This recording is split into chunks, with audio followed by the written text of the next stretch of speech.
کوئی فلسفی دنیا میں نہیں ہے جو یہ دعویٰ کرے کہ میں دعوے سے کہہ رہا ہوں کہ جو کچھ میں کہہ رہا ہوں وہ صحیح ہے.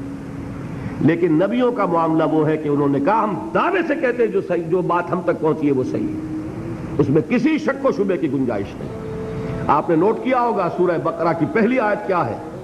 قرآن کا آغاز ہوتا ہے اس سے ذالک الکتاب لا ریب فیہ. یہ دعویٰ صرف نبی کرتا ہے، فلسفی نہیں کرتا. اور فلسفی اپنا فکر پیش کرتا ہے، جبکہ نبی کہتا ہے کہ میرا فکر نہیں ہے، میرا غور نہیں ہے. میں نے وہ آیت آپ کو اس سے پہلے بھی سنائی ہے کہ حضور سے کہا گیا کہ اس قرآن میں ترمیم کر دو، اس میں کچھ تبدیلی کرو. ایتے بے قرآن غیر ھذا وبدل ہو، سورہ یونس میں یہ چیز موجود ہے. کیا جواب دیا گیا؟ دلوایا گیا، قل ما یکون لی ان ابدلہ من تلقاء نفسی ان اتبع الا ما یوحی الی. کہہ دیجئے میرے لیے ہرگز ممکن نہیں ہے کہ میں اس میں کوئی تبدیلی کر سکوں اپنے جی سے. میں تو خود پابند ہوں اس کا جو مجھ پر وحی کیا جا رہا ہے. میں اس میں تبدیلی کیسے کروں گا؟ انا اول المسلمین، میں تو پہلے گردن جھکا دینے والا میں خود ہوں. انا اول المومنین، سب سے پہلے اس کی تصدیق کرنے والا میں ہوں. میرا کلام ہوتا الفاظ بدل دیتا، میرا فلسفہ ہوتا کوئی نہ کوئی ترمیم کر دیتا، کوئی گیو اینڈ ٹیک، کوئی کسی درجے میں مفاہمت، کوئی لے دے کر سودا کرنا. میری بات نہیں ہے، میرا قول نہیں ہے، میرا فکر نہیں ہے، میرا فلسفہ نہیں ہے. یہ تو مجھ پر وحی کیا جا رہا ہے، اور خود میں سب سے بڑھ کر پابند ہوں اس وحی کا کہ جو حکم دیا جا رہا ہے پہلے میں خود اس پر عمل کرتا ہوں. یہ فرق ہو گیا فلسفی اور نبی میں. باقی جہاں تک سبجیکٹ میٹر کا تعلق ہے، جہاں تک مسائل کا تعلق ہے، وہ بالکل کامن ہے فلسفی اور ریلیجن. یہ بات واضح ہو گئی. تو ایک بات اور سمجھ لیں، حضرت ابراہیم علیہ السلام کا قول اس ضمن میں بڑا پیارا ہے.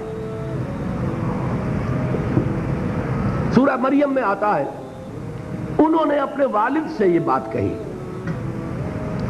یا ابت انی قد جانی من العلم ما لم یاتک فاتبعنی اہدک صراطا سویا. ابا جان، میرے پاس وہ علم آیا ہے جو آپ کے پاس نہیں آیا تھا، لہذا آپ میری پیروی کیجئے. میں آپ کو راستہ بتاؤں گا، سیدھا راستہ کون سا ہے. اب دیکھیے، یہ بات کو میں اور واضح کرنے کے لیے کہہ رہا ہوں کہ بظاہر یہ کہا جا سکتا ہے کہ یہ الٹی گنگا بہ رہی ہے. بیٹا باپ سے کہہ رہا ہے. باپ کہہ سکتا ہے کہ میں نے یہ بال اپنے دھوپ میں سفید نہیں کیے، تم کل کے بچے میرے ہاتھوں پلے بڑھے، تم میرے بیٹے ہو، میں تمہارا باپ ہوں، تم مجھ سے تقاضا کر رہے ہو تو میں تمہاری پیروی کروں. یہ تو وہی بات ہو گئی کہ گنگا الٹی بہ رہی ہے. لیکن اس کا جواب وہ پہلے دے چکے ہیں، دلیل پہلے دے چکے ہیں. یا ابت انی قد جانی من العلم ما لم یاتک، میرے پاس وہ علم آیا ہے، وہی اللہ نے میرے پاس بھیجی. حواس خمسہ میرے پاس ہے، آپ کے پاس بھی ہے. عقل میرے پاس ہے، آپ کے پاس بھی ہے. آپ کی عمر زیادہ ہے، عقل زیادہ ہے. عقل کو پالش کرنے والی اس چیز تجربہ ہے. تجربہ ظاہر بات ہے باپ کا زیادہ ہے، بیٹے کا کم ہے. تو دونوں جو سورسز ہیں نالج کی، اس کے اعتبار سے آپ مجھ سے آگے. لیکن ایک تیسری سورس وہ ہے جو آئی ہی میرے پاس ہے، آپ کے پاس آئی نہیں.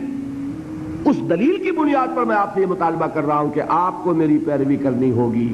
یا ابت انی قد جانی من العلم ما لم یاتک فاتبعنی اہدک صراطا سویا.